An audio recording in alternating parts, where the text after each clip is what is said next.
ഇവിടെ തൃശ്ശൂർ നിങ്ങൾ കാലത്തിൽ സുരേഷ് ഗോപിക്ക് ഒരു വിജയം കൊടുത്തതല്ലാതെ അതുപോലെ വേറെ എവിടെയാണ് എല്ലായിടത്തും നിങ്ങൾ തോറ്റു. അത് കഴിഞ്ഞിപ്പോ ലോക്സഭയിലേക്ക് ഉപതെരഞ്ഞെടുപ്പ് നടന്നു. പ്രിയങ്ക ഗാന്ധി വയനാട്ടിൽ മത്സരിച്ചു. നിങ്ങൾക്ക് വന്ന വോട്ടിന്റെ കുറവ് എത്രയെന്ന് നിങ്ങൾ 70,000 വോട്ടിന്റെ കുറവുണ്ടായി. പിന്നെ BJP ഞങ്ങളിവിടെ CJP എന്ന് പറഞ്ഞാൽ എന്താ തെറ്റ്?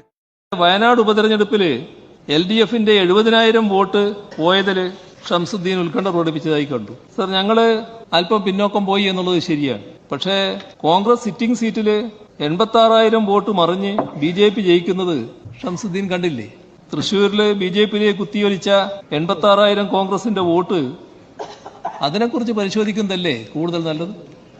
CJP ആ പദം ചേരുക ഷംസുദ്ദീന്റെ കൂട്ടാളികൾക്ക് തന്നെയാണ്. കോൺഗ്രസ് ജനതാ പാർട്ടി അതിന്റെ കണക്കധികം പറയാത്താവും പൊതുവേ നല്ലത്. പട്ടാമ്പിയുടെ കണക്കുണ്ട്, പാലക്കാടുണ്ട്, ബേപ്പൂര് വടകരയുണ്ട്, നേമം വഴി തൃശ്ശൂരിലെത്തി നിൽക്കുന്നുണ്ട്. അതിന്റെ ഒന്നും കണക്ക് ഞാനിപ്പോ കൂടുതലായിട്ട് കടക്കുന്നില്ല. ഷംസുദ്ദീനും പോയോ?